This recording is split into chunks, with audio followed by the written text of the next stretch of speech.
Alam mo, sigurado ako maraming foreigners dun sa pupuntahan natin. Benta ka dun. Yung mga ganyan, yung jojolog-jolog. Exotic sa kanila Ang yun. gago.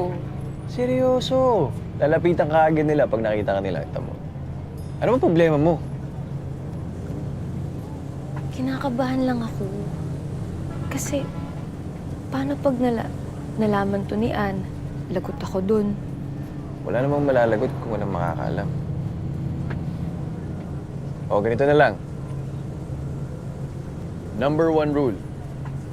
Pag may nag-picture, doon tayo sa likod. O kaya naman kung hindi na talaga natin maiiwasan, bigla na lang silang labas ng camera, tapos, oy, picture. Takip mo ka. Parang, oh! Smile kang ganyan. Oh. O kaya smile. Umayos ka nga. Nakakalimutan mo kasi yung purpose ng pupuntahan natin.